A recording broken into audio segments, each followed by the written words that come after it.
Hello friends, welcome to Uttarakhand next exam. आज की ये वीडियो आपके आगामी एग्जाम के लिए बहुत ही महत्वपूर्ण साबित होने वाली है, इसलिए इसे अंत तक देखें और लास्ट में कमेंट में जरूर बताना कि आपको वीडियो कैसी लगी है। तो चलिए शुरू करते हैं। आज का पहला क्वेश्चन है कि व और फ किस प्रकार के वर्ण हैं। पहला है दंतोष्ठ, दूसरा है तालव्य, तीसरा है अनुनासिक और चौथा है कंठोष्ठ। ये जो फ है, इस फ पे नुक्ता लगा हुआ है इस तरीके से, तो ये वाला बताना है आपको। तो कैसे वर्ण है, ये दोनों है दंतोष्ठ। दंतोष्ठ का मतलब होता है दांत प्लस ओर से जिनका उच्चारण होता है उसे दंतोष्ठ कहते हैं। अगर साथ ही आपको सिर्फ नॉर्मल फ पूछा जाए बिना नुक्ता लगा हुआ, तो आप बताओगे इसका उच्चारण स्थान कहाँ है। इसका उच्चारण स्थान है ओष्ठ। नेक्स्ट क्वेश्चन है कि इनमें से कौन सा कार्यालय पत्र व्यवहार का प्रचलित रूप है। पहला है पृष्ठांकन, दूसरा है आपत्ति पत्र, तीसरा है शोक पत्र और चौथा है विषाद पत्र। तो इसका सही आंसर आ जाएगा हमारे पास ऑप्शन नंबर ए, पृष्ठांकन। पृष्ठांकन जो है ये कार्यालय पत्र व्यवहार का प्रचलित रूप है। नेक्स्ट क्वेश्चन है कि भीति भित्ति युग्म का सही अर्थ है, तो इनका हमको सही अर्थ बताना है। पहला है डर और दीवार, दूसरा है आकाश और भय, तीसरा है डर और नौकर और चौथा है धरती और भय। तो भित्ति हम जानते हैं, भित्ति का मतलब होता है दीवार और भीति का मतलब होता है डर। तो ये आ जाएगा इसका ऑप्शन नंबर ए आ जाएगा इसका सही आंसर। नेक्स्ट क्वेश्चन है अशुद्ध वर्तनी वाले शब्द का चयन करें। पहला है अधःपतन, दूसरा है जुस्तजू, तीसरा है जहन्नम, चौथा है फैजा। तो इसका सही आंसर आ जाएगा ऑप्शन नंबर 4। ये जो है ये गलत लिखा हुआ है, क्योंकि फैजा नहीं होता है, फैयाज होता है।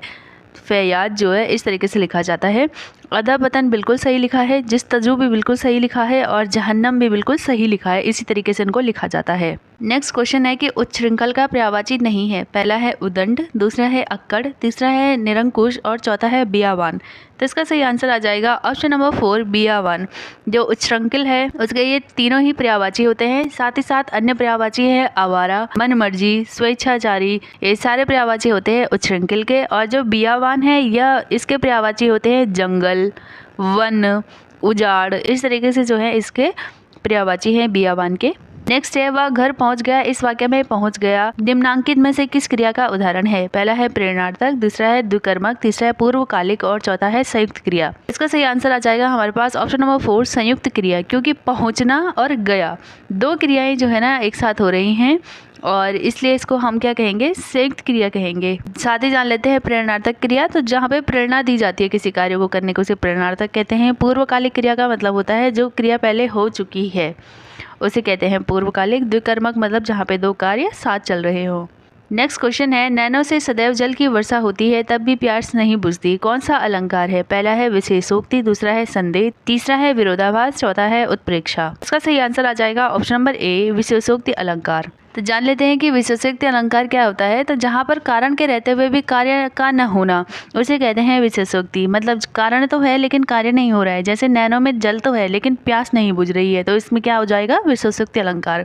साथ ही जान लेते हैं कि विरोधाभास अलंकार, जहाँ पे हमें विरोध होने का आभास हो, उसे कहते हैं विरोधाभास। और उत्प्रेक्षा तो हम जानते हैं, जहाँ पे कि उपमेय में उपमान की संभावना व्यक्त की जाती है। मतलब जैसे कि मानो चंद्र सा है, मानो ऐसा लग रहा है, जानो ऐसा, ऐसे शब्द जहाँ पे भी आते हैं वो आपके उत्प्रेक्षा अलंकार कहलाता है। नेक्स्ट क्वेश्चन है अनामदास का पोथा निम्नलिखित में से किसकी रचना है। पहला है मनोहर श्याम जोशी, दूसरे राहुल सांकृत्यायन, तीसरे हजारी प्रसाद द्विवेदी और चौथे मन्नू भंडारी। इसका सही आंसर है ऑप्शन नंबर 3, हजारी प्रसाद द्विवेदी। इनकी रचना है अनामदास का पोथा। साथ इनकी अन्य रचनाएं भी जान लेते हैं, जैसे बाण भट्ट की आत्मकथा, चारुचंद लेख, पुनर्वा, सब किसकी रचनाएं हैं, हजारी प्रसाद द्विवेदी की। साथ ही साथ इनके दो बहुत फेमस निबंध हैं, अशोक के फूल। तो कई बार पूछा जाता है क्वेश्चन में कि अशोक के फूल किसकी रचना है, तो आप बताओगे हजारी प्रसाद द्विवेदी जी की। साथ ही साथ कल्पलता, ये भी रचना है हजारी प्रसाद द्विवेदी की। नेक्स्ट क्वेश्चन है हजारी प्रसाद द्विवेदी के आलोचनात्मक ग्रंथों का सही क्रम है। तो इनका जो आलोचनात्मक ग्रंथ है इनका सही क्रम हमें बताना है। तो इसका सही आंसर है हमारे पास सीधे सीधे ऑप्शन नंबर 2। इनके जो आलोचनात्मक ग्रंथ हैं उनका सही क्रम हमें बताना है कि सबसे पहले कौन सा लिखा गया। तो पहला सूर साहित्य है, फिर हिंदी साहित्य की भूमिका, फिर कबीर और हिंदी साहित्य। तो ये आ जाएगा इसका सही क्रम। नेक्स्ट क्वेश्चन है निम्नलिखित में से तत्सम तद्भव शब्द का सही युग्म नहीं है। पहला है कुक्षी कोक, दूसरा है मक्षिका मक्खी, तीसरा है दंत धावन दातुन, चौथा है स्फोटक स्फुट। तो इसका सही आंसर आ जाएगा हमारे पास ऑप्शन नंबर 4, स्फुटक स्फुट। क्योंकि जो कुक्षी होता है इसका अर्थ कोक ही होता है तद्भव में। मक्षिका का मक्खी बिल्कुल सही है। दंत धावन का दातुन बिल्कुल सही है। लेकिन जो स्फोटक है इसका अर्थ होता है, इसका तद्भव शब्द होता है फोड़ा। तो स्फोटक का तद्भव क्या हो जाएगा, फोड़ा। और स्फुट का जो तद्भव होता है वो हो जाता है फूट। तो इन दोनों को आपको याद रखना है। नेक्स्ट क्वेश्चन है, कष्ट उठाने वाला ही सुखी जीवन जिएगा, निम्न में से किस लोकोक्ति का अर्थ है? पहला है जनी देखी तन्नी लेनी, दूसरा है जय सर देलू वे शेर भी देलू, तीसरा है जो खालू खोरी वो पोलू तोरी, और चौथा है जन्नी बोलू तन्नी लोलू। तो इसका सही आंसर आ जाएगा हमारे पास ऑप्शन नंबर 3, जो खालू खोरी वो पालू तोरी। इसका अर्थ होता है कि जो कष्ट उठाएगा वही क्या करेगा, सुखी जीवन जिएगा। और पहला लोकोक्ति दी है जन्नी देखी तन्नी लेनी, इसका मतलब होता है जैसा देखा वैसे ही लेने स्टार्ट कर दिया। जैसे कि बाजार में जाते हैं लोग और जो जो देखा सब उठा लिया है, फालतू का बेफिजूल का जो खर्च करता है। ठीक है। और नंबर का है यहाँ पे जय सर देलू वे शेर भी देलू, इसका मतलब है कि वो भगवान ही देने वाला है, जिसको जन्म देगा उसे पाल पोस भी लेगा, इसका अर्थ ये होता है। और जो फोर्थ वन है जन्नी बोलो तन्नी लोलू, इसका मतलब है कि जो बोएगा वही काटेगा, मतलब जैसा आप कार्य करोगे वैसे ही आपको फल मिलेगा, इसका अर्थ यह होता है। नेक्स्ट है निम्नलिखित में से सुमेलित नहीं है। पहला है अंक समुद्र पक्षी संरक्षण रिजर्व कर्नाटक, दूसरा है अगनापनी एस्टुरी कर्नाटक, तीसरा है मगदी-केरे संरक्षण रिजर्व कर्नाटक, और चौथा है लॉन्गवुड शोला रिजर्व कर्नाटक। इसका सही आंसर आ जाएगा ऑप्शन नंबर 4, लॉन्गवुड शोला रिजर्व कर्नाटक। ये कर्नाटक में नहीं है, ये कहाँ पे है, ये तमिलनाडु में है।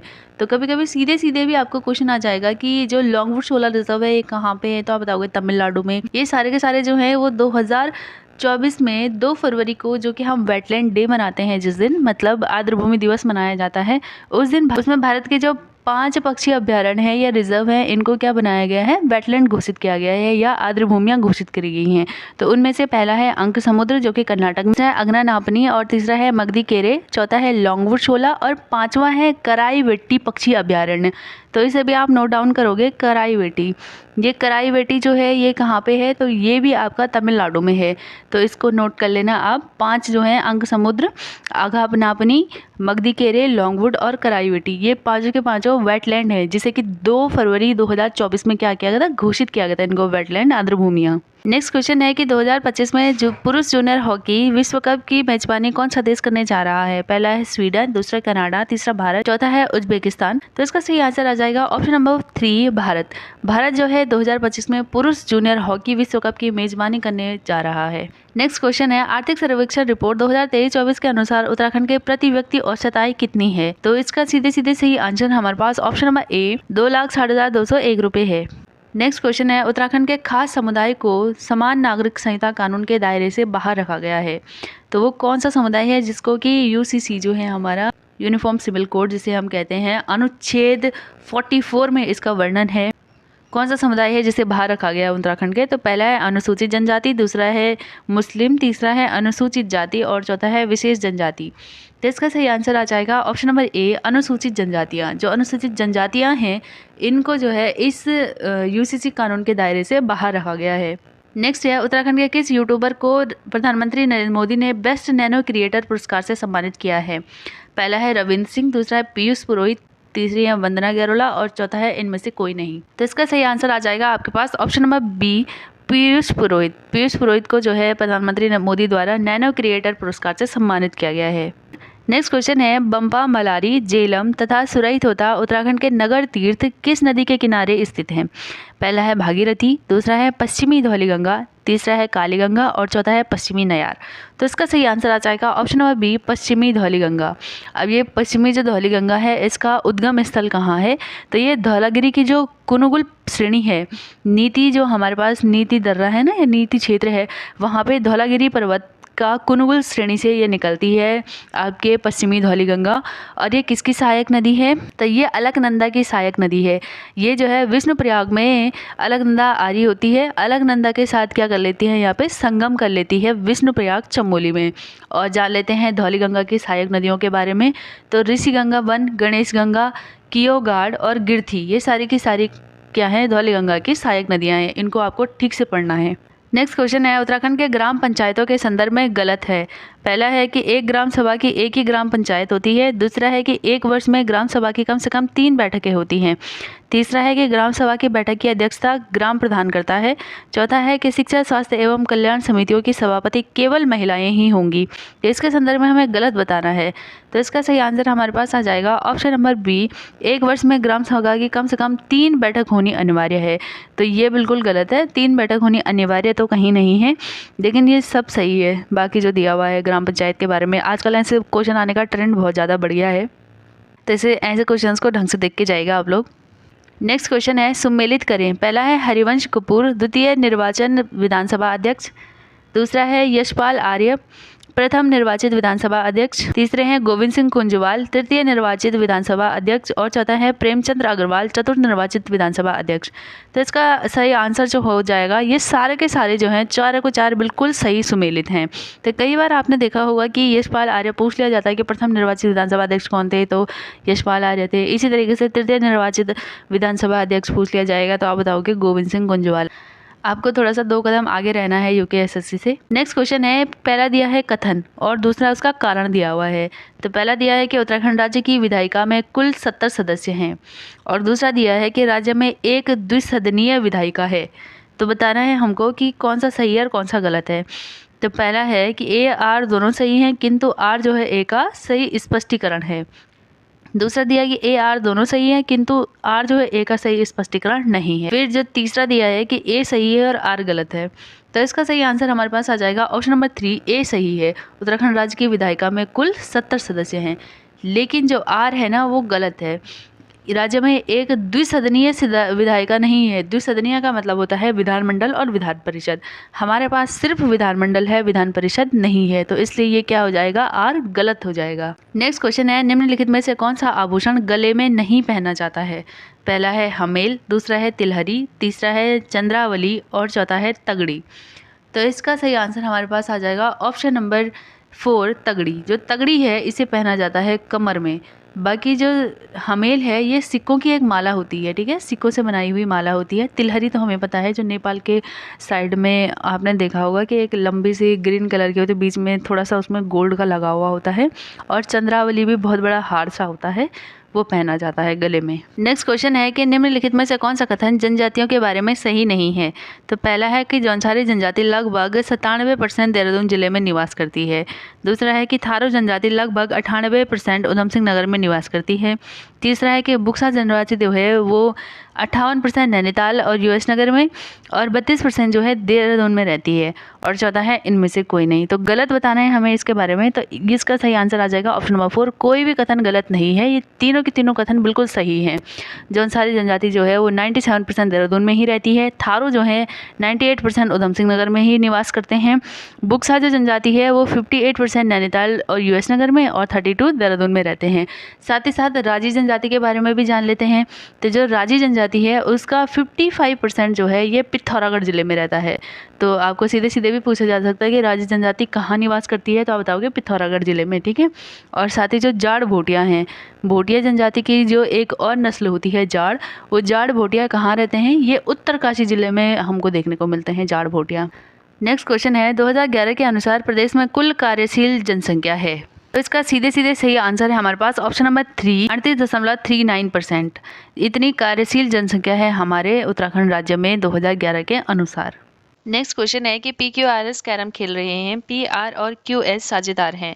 तो जो S है वो R के दाएं ओर बैठा है, जो पश्चिम की ओर मुख करके बैठा हुआ है। तो Q किस दिशा में मुख करके बैठा है ये बता रहे हैं हमको। प्लीज सॉल्व कर लेते हैं। तो हमें पता है कि कैरम इस तरीके से होता है, और दिशाएं भी हमें पता है कि यहाँ पे उत्तर होता है नॉर्थ, यहाँ पे साउथ होता है, यहाँ पे आपका वेस्ट आ जाएगा, यहाँ पे ईस्ट आ जाएगा, मतलब इधर पश्चिम इधर पूर्व आ जाएगा।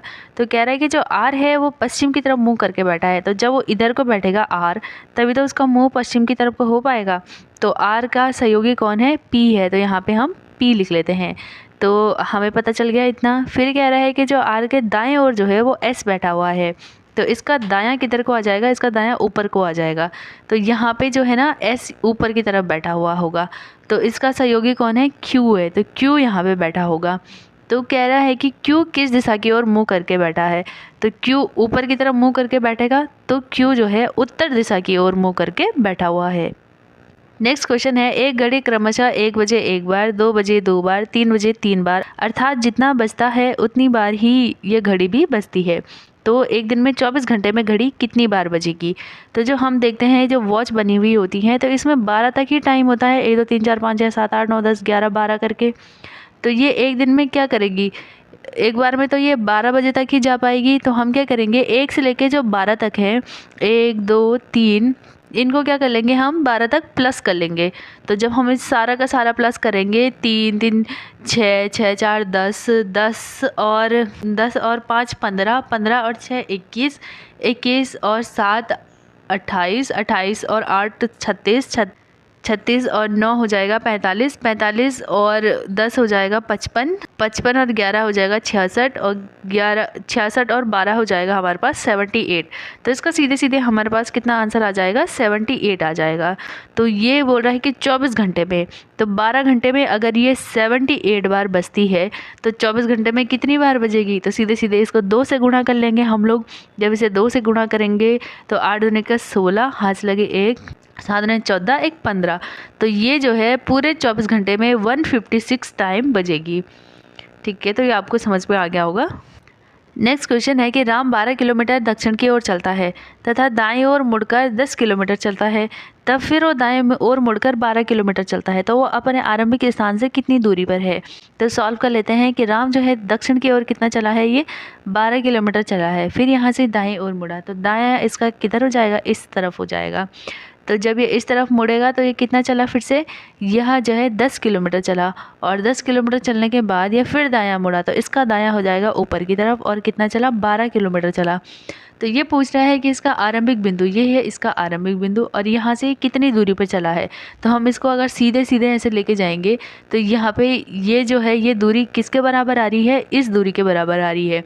तो ये कितना चला? 10 किलोमीटर चला। तो इसका सीधे सीधे आंसर कितना आ जाएगा? ऑप्शन नंबर 4 जो है 10 किलोमीटर इसका आंसर आ जाएगा। नेक्स्ट क्वेश्चन है, एक तस्वीर की ओर इशारा करते हुए राम ने मोहन से कहा कि इसके पिता मेरी माँ के इकलौते पुत्र हैं। यह तस्वीर किसकी है? पहला है राम की बहन की, दूसरा है राम की भतीजी, तीसरा है राम की माँ, और चौथा है राम की लड़की की। तो ये राम जो है ये कह रहा है राम की माँ का इकलौता पुत्र। तो जो ये राम की माँ है उसका इकलौता पुत्र तो ये खुद ही हुआ, और ये कह रहा है कि ये जो तस्वीर है, तस्वीर का पिता मेरी माँ, राम की माँ का इकलौता पुत्र है। तो ये सीधे सीधे क्या संबंध आ रहा है? तस्वीर जो है वो किसकी है? राम की लड़की की है। तो ऑप्शन नंबर 4 जो है इसका सही आंसर आ जाएगा। नेक्स्ट क्वेश्चन है, एक लिफ्ट की क्षमता 12 वयस्क तथा 20 बच्चों की है। इस लिफ्ट में 15 बच्चों के साथ कितने वयस्क जा सकते हैं? पहला है 5, दूसरा है 4, तीसरा है 6 और चौथा है 3। तो इसे सॉल्व कर लेते हैं। तो यहाँ पे कह रहा है कि जो 20 बच्चे हैं, 20 बच्चे, चाइल्ड लिख लेती हूँ, बच्चे बराबर कितना हो जाता है आपका? 12 वयस्क हो जाएंगे। तो 12 वयस्क हो जाएंगे। तो जब हम एक बच्चे बराबर निकालेंगे तो एक बच्चे बराबर कितना हो जाएगा? सीधे सीधे 12 भागा 20 हो जाएगा, या 12/20 हो जाएगा इसका सीधे सीधे आंसर। ठीक है, तो एक बच्चे का वजन इतना हो जाएगा। तो लिफ्ट में जो है 15 बच्चे हैं। लिफ्ट में कितने बच्चे हैं? 15 बच्चे हैं। 15 ही बच्चे हैं, और टोटल कितने बच्चे हैं? 20 बच्चे हैं। तो हमको पहले जब हम इन 5 बच्चों का वजन निकालेंगे तभी तो हमें पता चलेगा कि कितने वयस्क जा पाएंगे, एक बच्चे का वजन कितने के बराबर है, तब जाके 5 का निकालेंगे और उतने वयस्क यहाँ पे जा पाएंगे। तो 15 तो लिफ्ट में हैं, जो 5 बच्चे बच गए हैं इनका वजन निकालने के लिए हम क्या करेंगे कि ये जो एक बच्चे का निकला था 12 भागा 20 को हम क्या कर लेंगे, इसको मिटा देती हूँ यहाँ पे, 12 भागा 20 को हम क्या कर लेंगे? 5 से गुणा कर लेंगे। तो जब हम इसको सॉल्व करेंगे तो हमारे पास कितना आ जाएगा? सीधे सीधे 0.6 आ जाएगा। 0.6 को जब आप 5 से मल्टीप्लाई करोगे तो आपके पास आंसर आ जाएगा 3। तो ये 5 बच्चे जो है 3 वयस्क के बराबर हैं। ठीक है, और एक बच्चे का वजन, एक बच्चा कितने बराबर है? 0.6 के बराबर है। तो इसमें 15 बच्चों के साथ साथ 3 वयस्क और जा सकते हैं। नेक्स्ट क्वेश्चन है, निम्नलिखित में से कौन सा कोयला उत्पादक क्षेत्र सम्मिलित नहीं है? पहला है बोकारो झारखंड, दूसरा है रानीगंज पश्चिम बंगाल, तीसरा है सिंगरौली मध्य प्रदेश, चौथा है संबलपुर तेलंगाना। तो इसका सही आंसर आ जाएगा ऑप्शन नंबर 4 संबलपुर तेलंगाना, क्योंकि जो संबलपुर है यह स्थित है उड़ीसा में। ये सारी की सारी आपके कोयला उत्पादक क्षेत्र हैं, इनको आपको ढंग से याद रखना है। रानीगंज बहुत फेमस है पश्चिम बंगाल में, बोकारो झारखंड, सिंगरौली मध्य प्रदेश, संबलपुर जो है वो उड़ीसा का आ जाएगा। और तेलंगाना में कौन सा है? तो तेलंगाना में है सिंगरैनी। अगर आपको पूछा जाएगा कि सिंगरैनी कोयला क्षेत्र कहाँ पे है तो आप बताओगे तेलंगाना में, और संबलपुर जो है वो उड़ीसा में स्थित है। नेक्स्ट क्वेश्चन है, निम्नलिखित में से कौन सा गुप्तकालीन अधिकारी सुमेलित नहीं है? तो पहला है अग्रहारिक, दान विभाग का प्रधान। दूसरा है महासंधि विग्राहक, युद्ध व शांत का प्रधान होता है। तीसरा है सर्वाध्यक्ष, केंद्रीय सचिवालय का प्रधान। और चौथा महादंडनायक, पुलिस विभाग का सर्वोच्च अधिकारी। तो इसका सही आंसर हमारे पास आ जाएगा ऑप्शन नंबर 4, महादंडनायक पुलिस विभाग का सर्वोच्च अधिकारी नहीं होता है। महादंडनायक जो होता है ये होता है न्यायाधीश। न्यायाधीश का मतलब जो हमारे जज होते हैं इनको कहा जाता है। तो ये महादंड नायक हुआ करता था गुप्त काल में। बाकी ये तीनों सही हैं बिल्कुल। तो जो पुलिस विभाग का सर्वोच्च अधिकारी है उसे क्या कहा जाता था? उसे कहा जाता था दंडपाशिक। तो इसे भी याद रखना है आपको, दंडपाशिक। तो इसे दंडपाशिक कहा जाता है और महादंड नायक को न्यायाधीश कहा जाता था। तो ये था आज की वीडियो का आखिरी क्वेश्चन। आई होप कि आपको वीडियो पसंद आई होगी। मिलते हैं अगली वीडियो में।